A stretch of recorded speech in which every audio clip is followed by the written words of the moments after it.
Mazmur 91. Dalam lindungan Allah. Orang yang duduk dalam lindungan yang maha tinggi dan bermalam dalam naungan yang maha kuasa akan berkata kepada Tuhan, tempat perlindunganku dan kubu pertahananku, Allahku yang kupercayai. Sungguh, dialah yang akan melepaskan engkau dari jerat penangkap burung, dari penyakit sampar yang busuk. Dengan kepaknya ia akan melindungi engkau, di bawah sayapnya engkau akan berlindung. Kesetiaannya ialah perisai dan pagar tembok. Engkau tak usah takut terhadap kedahsyatan malam, terhadap panah yang terbang di waktu siang, terhadap penyakit sampar yang berjalan di dalam gelap, terhadap penyakit menular yang mengamuk di waktu petang. Walau 1.000 orang rebah di sisimu dan 10.000 di sebelah kananmu, tetapi itu tidak akan menimpamu. Engkau hanya menontonnya dengan matamu sendiri dan melihat pembalasan terhadap orang-orang fasik. Sebab Tuhan ialah tempat perlindunganmu. Yang maha tinggi telah kau buat tempat perteduhanmu. Malapetaka tidak akan menimpa kamu, dan tulah tidak akan mendekat kepada kemahmu. Sebab malaikat-malaikatnya akan diperintahkannya kepadamu untuk menjaga engkau di segala jalanmu.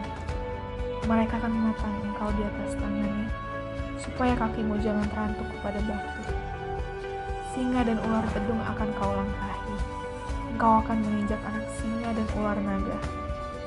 Sungguh, hatinya melekat kepadaku, maka aku akan meluputkannya. Aku akan membentenginya, sebab ia mengenal namaku. Bila ia berseru kepadaku, aku akan menjawab. Aku akan menyertai dia dalam kesesakan. Aku akan meluputkannya dan memuliakannya. Dengan panjang umur akan kukenyangkan dia, dan akan kuperlihatkan kepadanya keselamatan daripadaku. Engkau kekuatan setiap kami ya Tuhan.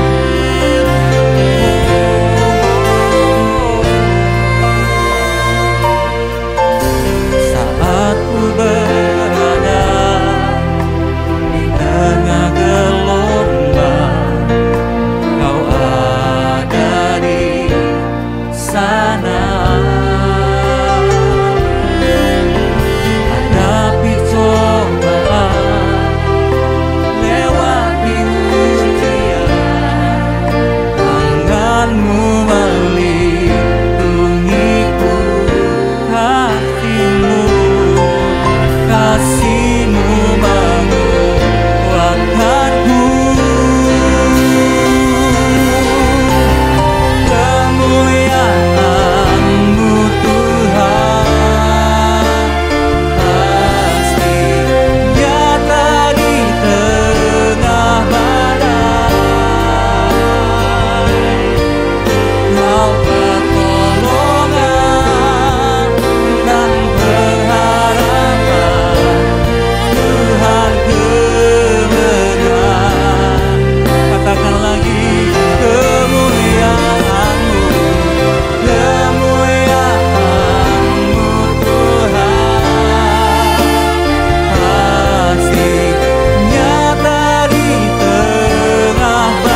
Mari Bapak Ibu angkat tanganmu kepada Tuhan. Angkat suaramu, katakan, kemuliaan-Mu Tuhan pasti nyata di tengah badai. Yesus, Kau pertolongan dan pengharapan, Tuhan kemenangan. Mari umat Tuhan, katakan sekali lagi dengan iman, katakan, kemuliaan melampaui semua masalah kami Tuhan, melampaui semua badai yang kami lalui ya Tuhan.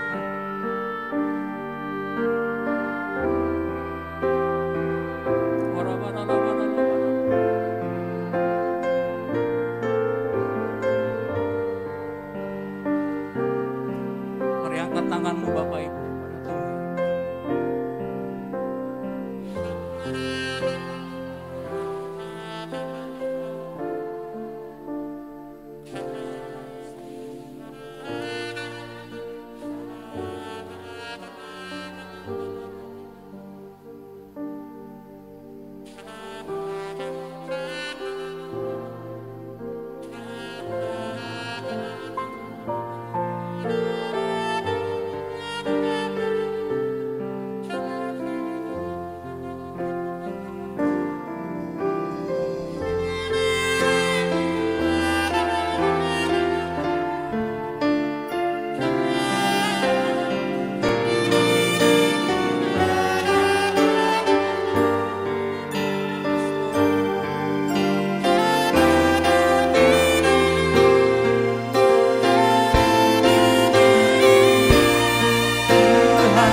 Bangkit berdiri bersama-sama. Oh, kemuliaan-Mu Tuhan pasti nyata di tengah badai. Kau pertolongan dan pengharapan, Tuhan kemenangan. Sekali lagi katakan, Yesus Tuhan, kemuliaan-Mu Tuhan.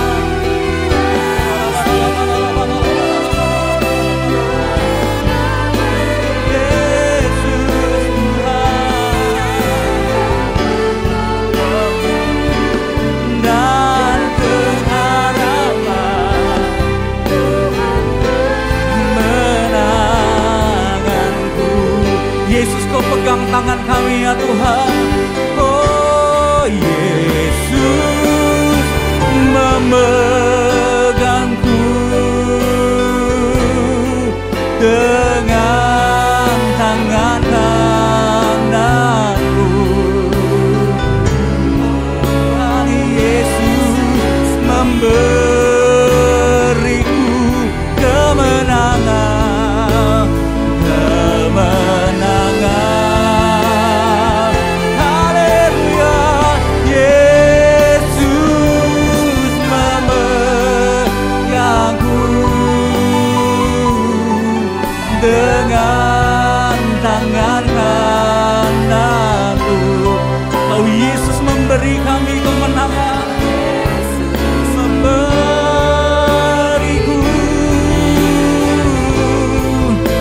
kemenangan. Yesus.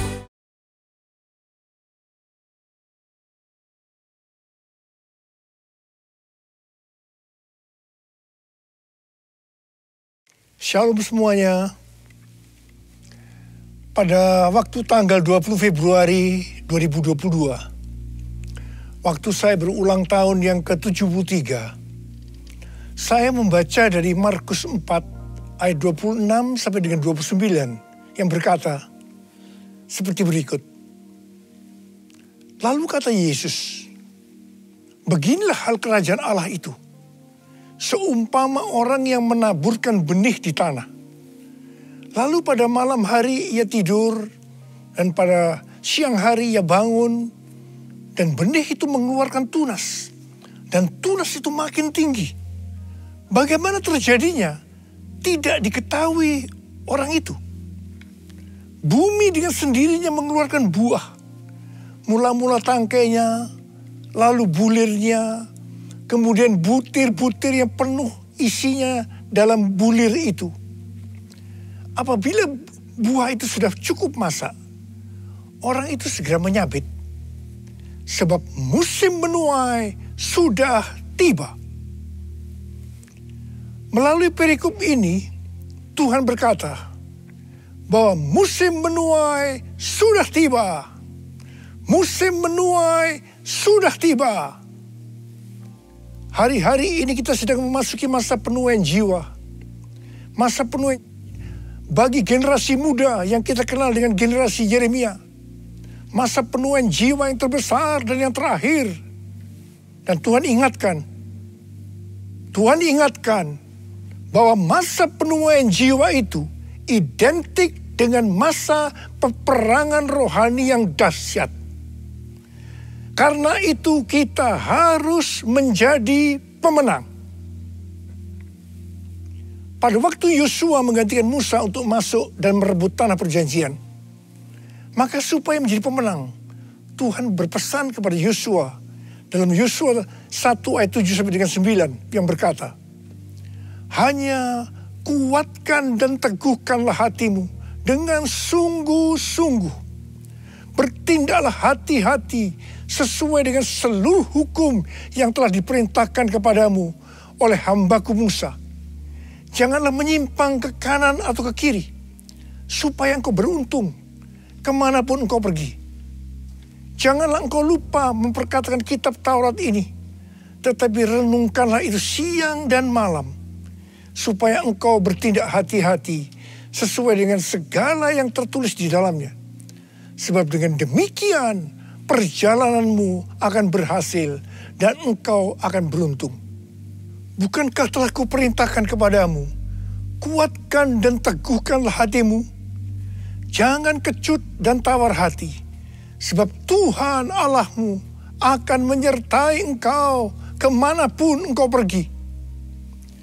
Supaya kita menjadi pemenang seperti Tuhan berbicara kepada Yosua, maka yang harus kita lakukan adalah yang pertama, kuatkan dan teguhkanlah hatimu. Jangan kecut dan tawar hati, sebab Tuhan akan menyertai kita. Katakan amin. Yang kedua, jangan menyimpang ke kanan atau ke kiri. Dan yang ketiga, perkatakan firman Tuhan dan renungkan itu siang dan malam, supaya kita bertindak hati-hati sesuai dengan firman-Nya. Jadi setiap kali bangsa Israel akan merebut suatu kota, mereka pasti akan bertanya kepada Tuhan, bagaimana caranya untuk menjadi pemenang? Kuatkan dan teguhkan hatimu, jangan takut dan tawar hati, sebab Tuhan besertamu. Kuatkan dan teguhkan hatimu, Yesus Tuhan berjalan di depanmu, berikan kemenangan. Yesus Tuhan berjalan di depanmu, berikan kemenangan.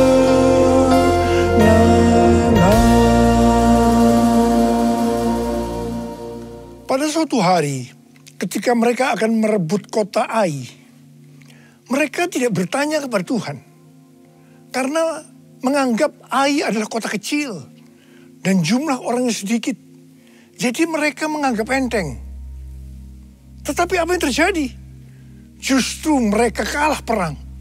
36 orang mati. Ini membuat mereka sangat tawar hati.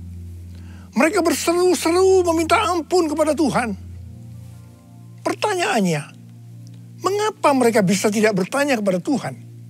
Padahal di setiap langkah mereka, setiap kali mereka merebut satu kota, mereka akan bertanya kepada Tuhan. Jawabannya, Tuhan yang mengizinkan mereka lupa bertanya. Karena ada dosa dari Achan yang mengambil barang yang dikhususkan. Sehingga Tuhan murka terhadap orang Israel. Kekalahan bangsa Israel ini merupakan pelajaran bagi kita. Kalau kita teledor dengan hal-hal yang seharusnya kita bertanya kepada Tuhan, tetapi tidak kita lakukan, sehingga terjadi hal-hal yang tidak kita inginkan, kita harus introspeksi. Apakah ada dosa yang kita lakukan yang belum diselesaikan dengan Tuhan? Sebab ini akan bisa berakibat seperti yang dialami oleh bangsa Israel.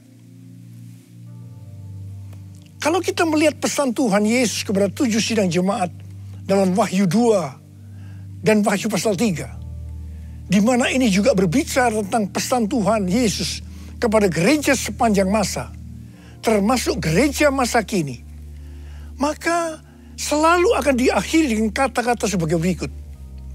Barang siapa bertelinga, hendaklah mendengarkan apa yang dikatakan oleh Roh kepada jemaat-jemaat. Dan barang siapa menang, upahnya adalah masuk surga. Sekali lagi, bahwa peperangan rohani berhubungan erat dengan menjadi pemenang. Kita harus menjadi pemenang dalam melawan dosa, iblis, dan kedagingan kita. Kuncinya adalah mendengarkan apa yang dikatakan oleh Roh dan melakukannya. Ingat saudara, hanya para pemenang yang masuk surga. Kisah Para Rasul 13 ayat 22 berkata bahwa tentang Daud, Allah telah menyatakan, aku telah mendapat Daud bin Isai, seorang yang berkenan di hatiku dan yang melakukan segala kehendakku. Daud berkenan di hati Tuhan karena melakukan segala kehendaknya. Tadi dikatakan bahwa pemenang adalah orang yang mendengarkan apa yang dikatakan oleh Roh dan melakukannya. Jadi Daud adalah seorang pemenang. Ini tidak berarti bahwa Daud tidak pernah berbuat dosa. Mungkin dosa Daud dengan peristiwa Batsheba merupakan dosa yang sangat besar. Tetapi yang penting, bagaimana Daud menyelesaikan dosa itu dengan Tuhan. Tidak banyak orang seperti Daud yang ketika ditegur dosanya langsung mengaku dan minta ampun. Banyak yang justru sebaliknya, mereka belit dan tidak jujur. Selain itu, Daud tidak berulang-ulang melakukan dosa yang sama. Kalau dia sudah bertobat terhadap suatu dosa, dia akan benar-benar bertobat dan tidak akan mengulangi lagi. Pada waktu itu, Daud lari dari Yerusalem karena anaknya Absalom memberontak dan mau membunuh dia.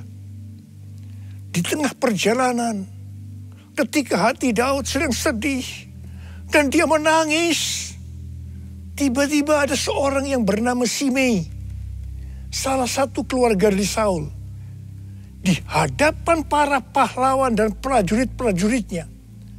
Dia mengutuk Daud habis-habisan sambil melemparinya dengan batu. Pada waktu Abisai, seorang pahlawan dari Daud, melihat itu, dia minta izin kepada Daud untuk memenggal kepala Simei. Tetapi apa jawaban Daud?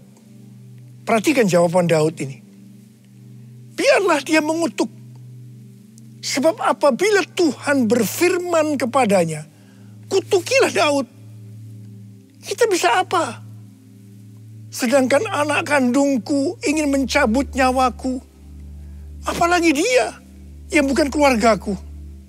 Biarkanlah dia. Dan biarkan dia mengutuk. Sebab Tuhan yang telah berfirman padanya demikian. Mungkin Tuhan akan memperhatikan kesengsaraanku ini. Dan Tuhan akan membalas yang baik kepadaku sebagai ganti kutuk orang itu kepadaku hari ini. Saudara, dalam pelayanan saya, mungkin saya ini termasuk salah seorang hamba Tuhan yang paling banyak dimaki-maki dan dikutuki orang. Terus terang saya banyak belajar dari Daud ini.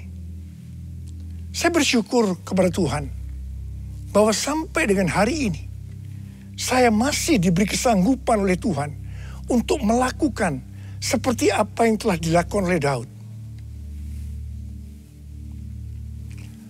Akhir daripada pemberontakan Absalom, anak Daud, itu berakhir dengan kematian dari Absalom.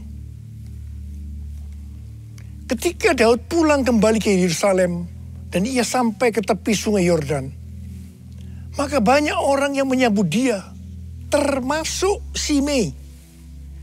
Shimei sujud di hadapan Daud untuk minta ampun. Di sini kembali Abisai, pahlawan Daud, salah seorang pahlawan Daud tadi, yang pernah minta izin untuk memenggal kepala Shimei, berkata kepada Daud agar Shimei dihukum mati karena dia mengutuki orang yang diurapi Tuhan.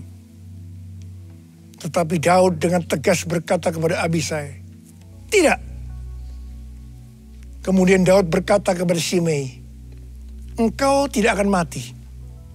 Dan Daud bersumpah kepadanya. Puji Tuhan saudara, sampai dengan hari ini, dengan kekuatan yang diberikan oleh Tuhan, saya tidak pernah dendam kepada orang-orang yang dengan sengaja atau tidak sengaja berbuat jahat kepada saya. Meskipun mereka tidak minta maaf, saya tetap melupakan apa yang pernah mereka lakukan kepada saya. Haleluya. Allah yang bela, siapa lawan dia? Lebih dari pemenang dalam segala hal. Aku pasti dapat lakukan semua, melakukan semua. Yesus yang beri kekuatan, oh terpujilah namanya. Yesus yang beri kekuatan, oh terpujilah namanya. Menjelang kematiannya, Daud memberikan pesan kepada Salomo. Salah satunya adalah mengenai Shimei ini. Daud berkata kepada Salomo, juga masih ada padamu Shimei bin Gera, orang Benyamin dari Bahurim. Dialah yang mengutuki aku dengan kutuk yang kejam pada waktu aku pergi ke Mahanaim. Tetapi kemudian dia datang menyongsong aku di tepi sungai Yordan. Dan aku bersumpah kepadanya, demi Tuhan, tidak akan kubunuh engkau dengan pedang. Sekarang, janganlah bebaskan dia dari hukuman. Sebab engkau orang bijaksana dan tahu apa yang harus kau lakukan kepadanya untuk membuat yang ubanan itu turun dengan berdarah ke dunia orang mati. Wow, banyak komentar yang muncul dengan adanya pernyataan Daud ini. Ada yang bilang, sayang sekali Daud yang terkenal berkenan di hati Tuhan karena menuruti segala perintahnya, ternyata masih menyimpan dendam kepada Shimei. Padahal dia sudah bersumpah untuk mengampuni Shimei. Ada juga yang berkomentar, peristiwa ini adalah di Perjanjian Lama, tidak bisa dibandingkan dengan peristiwa di Perjanjian Baru. Tapi bagi saya, secara pribadi, waktu saya membaca peristiwa ini, justru mempunyai pengertian yang berbeda dengan tafsiran yang ada di atas tadi. Bagi saya, ini bukan karena Daud dendam kepada Shimei, tetapi karena Tuhan yang akan menghukum Shimei karena perbuatannya kepada Daud. Tuhan memberitahukan hal itu kepada Daud. Dan Daud memberitahukannya kepada Salomo. Cerita ini belum berakhir. Sekarang mari kita lihat. Apakah pengertian yang saya dapatkan itu benar atau tidak. Apa yang Salomo lakukan kepada Shimei? Sebagai seorang yang bijaksana, Salomo memanggil Shimei dan berkata, kamu buat rumah di Yerusalem, dan kamu tinggal di sana, janganlah kamu keluar kemana-mana. Pada saat kamu keluar dan menyeberangi sungai Kidron, pastilah engkau dibunuh dan darahmu akan ditanggungkan kepadamu sendiri. Shimei bersumpah dan setuju dengan perjanjian itu. Setelah lewat 3 tahun, 2 hamba dari Shimei lari kepada Raja Gad. Ketika Shimei mengetahui hal ini, maka dia menjemput kedua hambanya itu. Dia lupa akan sumpahnya. Atau lebih tepat saya pakai istilah, bahwa Tuhan membuat dia lupa pada sumpahnya. Setelah Shimei kembali ke Yerusalem, dia dipanggil oleh Salomo. Dia diingatkan akan perjanjian yang mereka buat dengan bersumpah. Mengapa engkau tidak menepati sumpah demi Tuhan itu dan perintah yang kuperintahkan kepadamu? Kemudian Salomo berkata kepada Shimei, engkau sendiri tahu dalam hatimu segala kejahatan yang kamu perbuat kepada Daud ayahku. Maka Tuhan telah menanggungkan kejahatan itu kepadamu sendiri. Akhirnya Shimei dihukum mati dengan cara dipancung. Artinya dia turun ke dunia orang mati dengan berdarah seperti yang dikatakan oleh Daud kepada Salomo. Di sini jelas sekali bahwa bukan Daud yang dendam kepada Shimei, tetapi Tuhan sendiri yang menghukum Shimei karena kutukan-kutukan jahat yang keluar dari mulutnya kepada Daud. Melalui kisah Shimei ini, Tuhan mengingatkan kita tentang mulut. Menurut kalender Ibrani, bahwa dari tanggal 6 September 2021 sampai dengan 26 September tahun 2022, kita masuk dalam tahun 5782 yang disebut sebagai tahun Pebet. Pebet artinya 82. P adalah angka 80 yang menggambarkan mulut. Bet atau huruf kedua dalam alfabet Ibrani digambarkan dengan sebuah tenda atau rumah atau tempat kediaman. Ada 2 tempat tinggal dari umat manusia. Yang pertama adalah di bumi. Dan yang kedua, di sorga atau di neraka. Sekarang dalam tahun 5782 atau Pebet ini, kita diingatkan bahwa kita masih hidup dalam dunia ini. Tetapi segala apa yang kita lakukan, apa yang kita ucapkan, apa yang kita tuliskan dan ucapkan di media sosial, bukan seperti cara-cara dunia, tetapi harus dengan cara surga. Microsoft merilis tentang indeks keberadaban digital atau Digital Civility Index yang menunjukkan tingkat keberadaban pengguna internet atau netizen sepanjang tahun 2020. Ternyata tingkat keberadaban netizen di Indonesia sangat rendah. Dari survei terhadap 16.000 responden di 32 negara, Indonesia berada di peringkat 29 dan yang terburuk di Asia Tenggara. Wow, saya percaya dari netizen ini pasti juga termasuk orang-orang Kristen.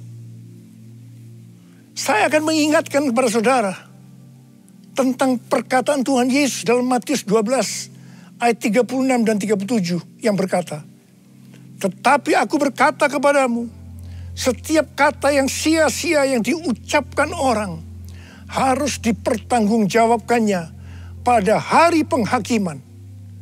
Karena menurut ucapanmu engkau dibenarkan, dan menurut ucapanmu pula engkau akan dihukum. Tuhan Yesus akan datang segera. Maka karena itu, kita semua harus berhati-hati dengan mulut kita. Dengan apa yang kita tulis atau perkatakan di media sosial. Apakah itu hoax atau ujaran kebencian, supaya jangan kita dihukum.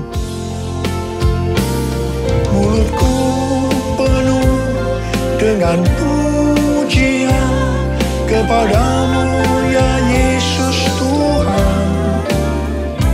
Sepanjang hari ku beri penghormatan kepadamu ya Allahku. Kepadamu ya Allahku. Kepadamu ya Allahku. Kita harus mengingat 1 Korintus 6 ayat 19 yang berkata, atau tidak tahukah kamu bahwa tubuhmu adalah bait Roh Kudus yang diam di dalam kamu. Roh Kudus yang kamu peroleh dari Allah. Dan bahwa kamu bukan milik kamu sendiri. Sekali lagi saya ingatkan bahwa tubuh kita bukan milik kita sendiri. Mulut kita bukan milik kita sendiri, tetapi miliknya Tuhan Yesus. Karena kita sudah dibeli dengan harga yang mahal dari kuasa iblis dengan darah Tuhan Yesus sendiri. Kita harus menggunakan mulut untuk berbicara hal-hal yang sesuai dengan firman Tuhan. Termasuk juga saat berbicara dan menulis di media sosial. Karena itu, sekali lagi saya mau katakan, jadilah pemenang. Jadilah pemenang. Saya berdoa agar kita semua menjadi pemenang. Dan sekali lagi, hanya pemenang yang masuk sorga. Saya mau berdoa buat saudara. Ada berapa banyak di antara saudara yang berkata kepada Tuhan, Tuhan, saya mau jadi pemenang. Saya mau jadi pemenang. Mari angkat tangan kita. Kita nyanyikan lagu ini bersama-sama. Allah yang bela, siapa lawan dia? Lebih dari pemenang dalam segala hal. Ku pasti dapat, aku pasti dapat lakukan semua, melakukan semua.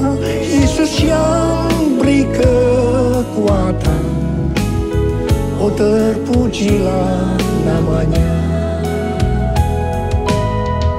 Yesus yang beri kekuatan, oh terpujilah namanya.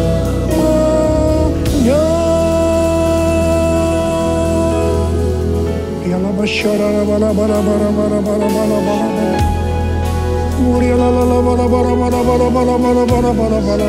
angkat tangan saudara. Saudara mau didoakan, mau jadi pemenang. Angkat tanganmu. Tuhan, kau melihat tangan-tangan yang terangkat saat ini. Anak-anakmu mau jadi pemenang ya Tuhan. Menjadi pemenang, dan hambamu tahu itulah yang kau kehendaki agar kami semua menjadi pemenang. Oh, berdoa buat mereka ya Tuhan. Berdoa buat segala pergumulan yang mereka hadapi hari-hari. Jadikan mereka pemenang. Mereka pasti dapat ya Tuhan, karena Engkau yang menyertai kami. Karena Engkau yang menyertai kami. Tuhan, terima kasih. Terima kasih, terima kasih. Dalam nama Yesus kami berdoa. Dalam nama Yesus, haleluya. Haleluya, haleluya, amin.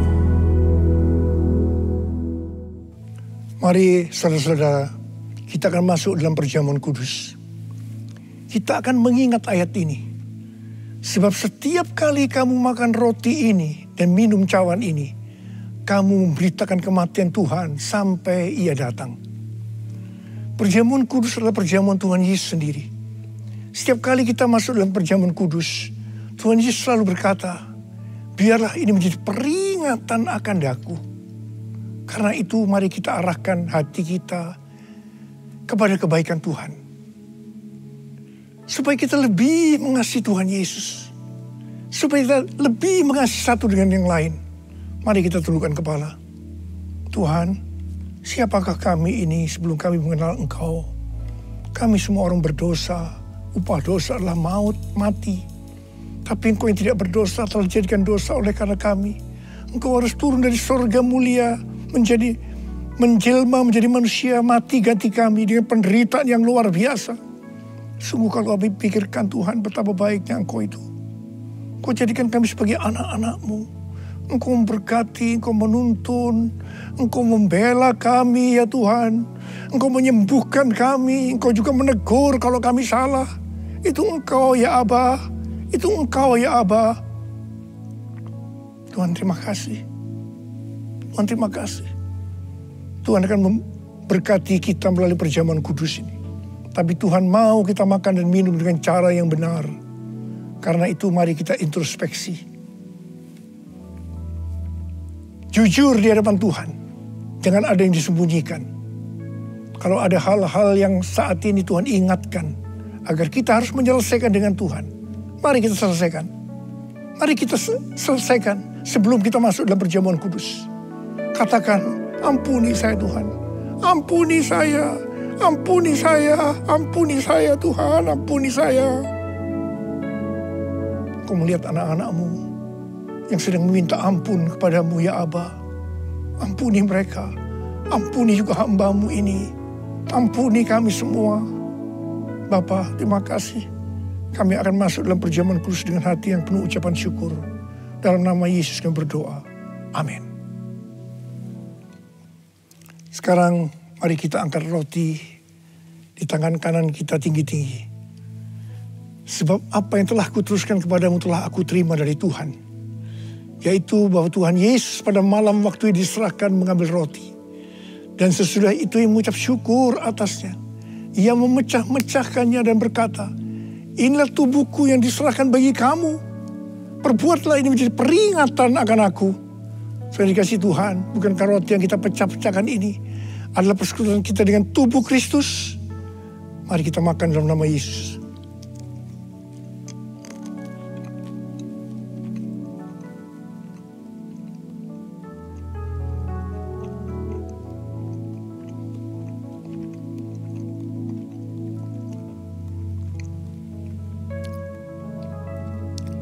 Mari, angkat cawan di tangan kanan kita tinggi-tinggi. Demikian juga ia mengambil cawan sesudah makan, lalu berkata, cawan ini adalah perjanjian baru yang dimeteraikan oleh darahku. Perbuatlah ini. Setiap kali kamu meminumnya menjadi peringatan akan aku. Sudah dikasih Tuhan, bukankah cawan pengucapan syukur, yang atasnya kita ucapkan syukur, adalah persekutuan kita dengan darah Yesus. Mari kita minum dalam nama Yesus.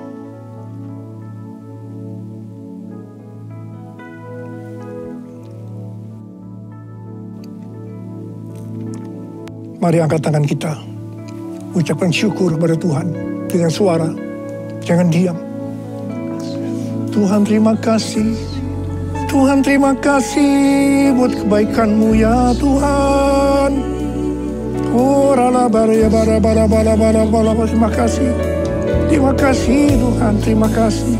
Tuhan terima kasih. Tuhan, Engkau melihat anak-anak-Mu semua ya Tuhan. Engkau mengasihi mereka. Berkati mereka, Engkau menyembuhkan mereka yang sakit, yang dalam persoalan, Engkau memberikan jalan keluar.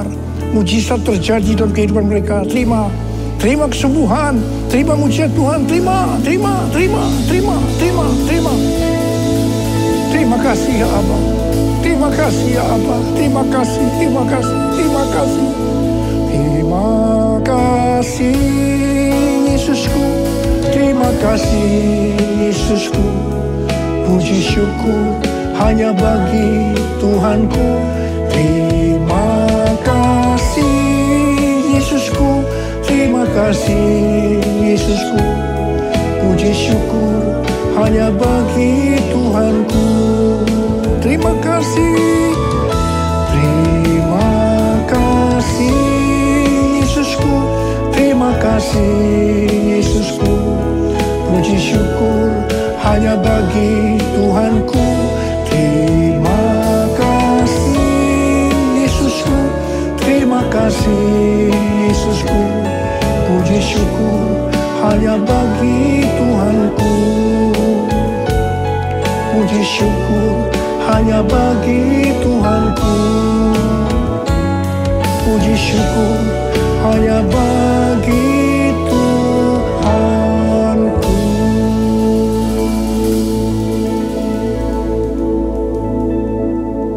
Oh, Rarabasyama, terima kasih ya Pak. Terima kasih, terima kasih, terima kasih, terima kasih ya Pak. Terima kasih. Angkat tangan saudara, terimalah berkat Tuhan. Kasih karunia berlimpah-limpah daripada Allah Bapa dalam Anak yang tunggal Yesus Kristus. Persekutuan yang manis dengan Roh Kudus menyertai saudara sekalian mulai hari ini. Sampai Tuhan Yesus datang menjemput kita di awan-awan dan bahkan sampai selama-lamanya. Yang percaya bersama-sama katakan, amin. Shalom, Gembala Jemaat dan seluruh pengerja GB Philadelphia Horizon Bekasi serta Jemaat Tuhan mengucapkan terima kasih atas pelayanan Bapak Pendeta Yakobus Wibowo yang telah memberkati kita semua melalui penyampaian firman Tuhan hari ini. Tuhan Yesus memberkati Bapak dan keluarga berlimpah-limpah. Amin. Berikut kami sampaikan beberapa pengumuman. Ibadah Raya on-site dan live streaming Minggu 27 Maret 2022 pada pukul 7.30 dan 9.30 waktu Indonesia Barat akan dilayani oleh Ibu Pendeta Yolanda Makasunggal. Ibadah online anak gabungan Kid for Christ Minggu ini 20 Maret 2022 pukul 10 pagi waktu Indonesia Barat akan dilayani oleh Kamelda dengan tema dipilih untuk menjadi imam bangsanya. Anak-anak dapat mengikutinya lewat Philadelphia Horizon Official YouTube channel. Pemuritan di IG on-site dengan tema hidup berkelimpahan Minggu ini 20 Maret 2022 pukul 12 siang waktu Indonesia Barat akan dilayani oleh Kak Andiono di Hotel Horizon, Bekasi.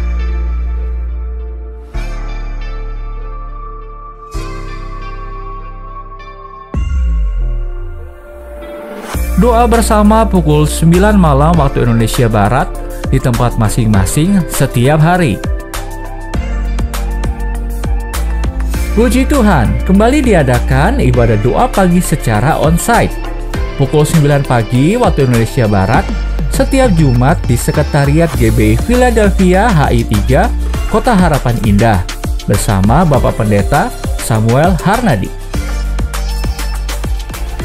Menara doa Zoom atau Zoom Prayer Tower setiap Jumat jam 9 malam waktu Indonesia Barat bersama Bapak Gembala Pendeta Samuel Harnadi melalui Zoom dengan link yang tertera di slide ini.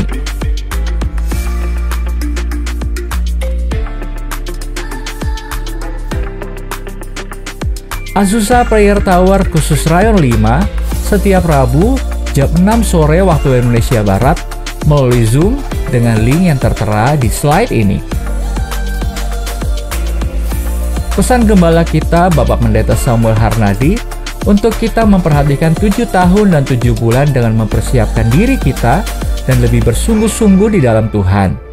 Oleh sebab itu kami menghimbau agar setiap pengerja dan jemaat Tuhan dapat ikut serta dalam pertemuan-pertemuan doa yang diadakan oleh gereja ini. Ayo berdonasi, pakaian bekas layak pakai. Ini waktunya kita kembali berbagi dengan saudara-saudara kita yang membutuhkan pakaian-pakaian layak pakai. Jika jemaat Tuhan memiliki pakaian-pakaian yang layak pakai yang sudah tidak terpakai, silakan mengumpulkannya ke Sekretariat GBI Philadelphia HI3, Kota Harapan Indah pada hari Kamis, Jumat, dan Sabtu. Untuk informasi lebih lanjut, dapat menghubungi Saudara Andreas atau Saudara Joy di nomor berikut. tindakan kecil yang kita buat bersama-sama dapat membawa kebaikan bagi banyak orang dan nama Tuhan kita dimuliakan. Haleluya. Untuk persembahan umum atau kolekte, persembahan khusus, ucapan syukur dan perpuluhan jemaat dapat dilakukan melalui e-banking, mobile banking, ATM ke rekening persembahan GBI Philadelphia Horizon Bekasi, BCA dengan nomor rekening 5211602-962 atas nama GBI Philadelphia Horizon. Sekian pengumuman hari ini. Terima kasih atas perhatian Bapak Ibu sekalian. Tuhan Yesus memberkati.